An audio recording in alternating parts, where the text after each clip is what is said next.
Bonjour, bonjour, bienvenue sur weformyou.fr. Alors on continue la création de listes déroulantes dans Excel avec cette fois-ci le fait de créer des listes reliées entre elles.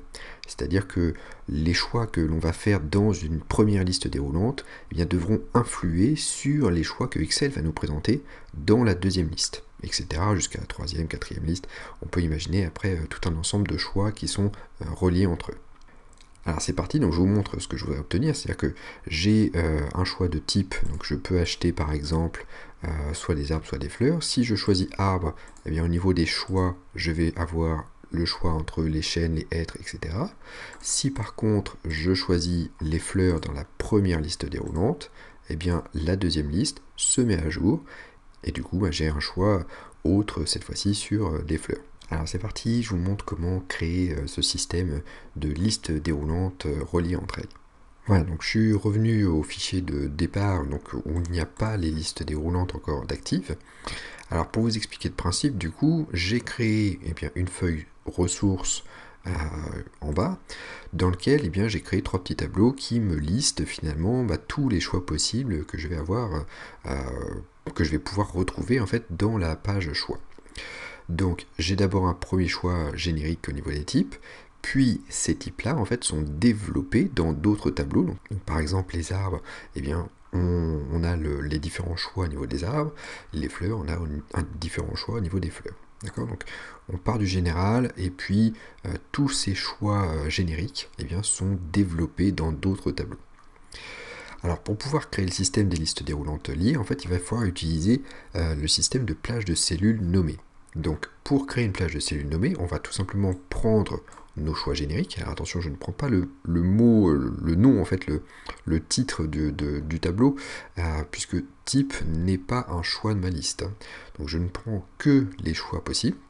Et puis tout en haut à gauche, ici, on a une zone de nom. Donc si je clique là-dedans, je peux taper en fait un nom à cet ensemble de cases. Donc je vais l'appeler type et je fais entrer pour le valider. Pensez à bien faire entrer, hein, sinon ça valide rien. Donc si je clique n'importe où autre part, j'ai la récupération de ma position. Si par contre je resélectionne mes deux cases, je vois bien que ces deux cases s'appellent les types. Attention si vous vous êtes trompé au niveau par exemple de l'orthographe, ou vous avez mal tapé le nom, ou quelque chose comme ça. Si jamais vous voulez changer les noms des cellules, il va falloir aller dans Formule, Gestionnaire de noms. Dans le gestionnaire de noms, on retrouve les différentes plages de cellules, on peut cliquer dessus, les modifier, savoir si par exemple le texte ne nous plaisait pas, ou on avait fait une faute d'orthographe ou quelque chose comme ça, et puis on pourrait modifier aussi les cellules auxquelles ça s'applique. Vous voyez que quand je clique sur le fait référence A, je revois ma sélection, et donc je pourrais modifier ma sélection. Ok. Alors ensuite, je vais faire ça pour les différents choix. Donc au niveau des arbres, je prends tous mes choix possibles, sans prendre le titre. Je lui dis que ça s'appelle arbre. Alors attention du coup au nom de la plage de cellules. Ce nom-là, en fait, vous ne devez pas le faire arbitrairement. Ça doit être impérativement ce que l'on doit retrouver dans la catégorie générale. Donc attention aux majuscules, minuscules, aux S ou pas, etc. Donc, vous devez exactement le taper comme c'est tapé dans le choix générique. D'accord, je fais entrer pour le valider. Il n'y a aucun rapport du coup entre mes choix possibles et le nom. Ici, ce texte-là est tout à fait facultatif. Vous n'avez pas besoin de le faire. C'est juste de la décoration, c'est juste pour pas s'y perdre dans les différents tableaux. Mais en fait, on ne s'en sert pas de ce texte-là. Ce qui est important, c'est que toutes ces cases ici soient reliées au terme générique. Donc je recommence pour les fleurs, je sélectionne les différents choix fleurs, je crée une plage de cellules, fleurs avec un S et un F majuscule puisque je l'ai écrit comme ça dans la partie générique, je valide avec entrée. Alors ensuite, une fois que ces trois plages de cellules sont faites, je vais pouvoir aller dans les choix et créer une première liste déroulante. Donc là, première liste déroulante basique, c'est-à-dire que je veux récupérer juste soit arbre, soit fleur. Donc là, il n'y a pas vraiment de dynamisme en plus. Donc je clique dans la case de résultats, je vais aller dans données, je vais faire une validation des données, je vais autoriser qu'une liste, et donc la source, ça sera égal au nom de la plage de cellules que j'avais donné, donc est égal à type, puisque c'était le nom que j'ai donné à mon ensemble des deux cases. Je fais OK, et du coup j'ai bien le choix maintenant entre soit les arbres, soit les fleurs. Au niveau du choix, donc là ça devient un petit peu plus compliqué, c'est que en fait ce choix-là va dépendre de la case à côté, va dépendre de ce qui est écrit dans la case à côté. Dans la case à côté, en fait on récupère des mots, mais qui correspondent aux plages de cellules qu'on avait créées. Donc on a une plage de cellules qui s'appelle arbre, on a une autre plage de cellules qui s'appelle fleur. Et donc ça, pour récupérer une plage de cellules avec un certain nom, on a une fonction dans Excel qui s'appelle la fonction indirecte. Donc je vous montre comment ça va se passer.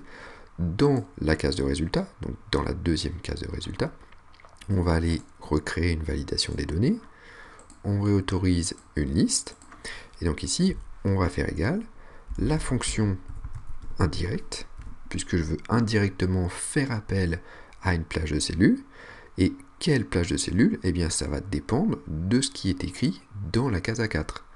Donc indirect, j'ouvre la parenthèse, je clique sur la case qui m'intéresse, et je ferme la parenthèse au final. Je fais OK là-dessus. Alors il me prévient, attention, votre source est erronée. Pourquoi? Bah oui, forcément, parce que pour l'instant, on essaye de chercher une plage de cellules, mais qui est vide en fait. On n'a pas encore fait le choix entre les arbres et les fleurs. Donc il nous dit, c'est un peu bizarre ce que vous faites. Vous êtes en train de rechercher une plage de cellules qui n'a pas de nom. Donc c'est pas grave, je fais oui, je valide un petit peu. Et du coup, donc pour l'instant, vous voyez que rien n'est actif. Je peux cliquer sur le petit triangle de choix, il me propose rien. Par contre, si maintenant je dis le type que je veux, ce sont des arbres, et bien maintenant, j'ai la possibilité de choisir entre les arbres.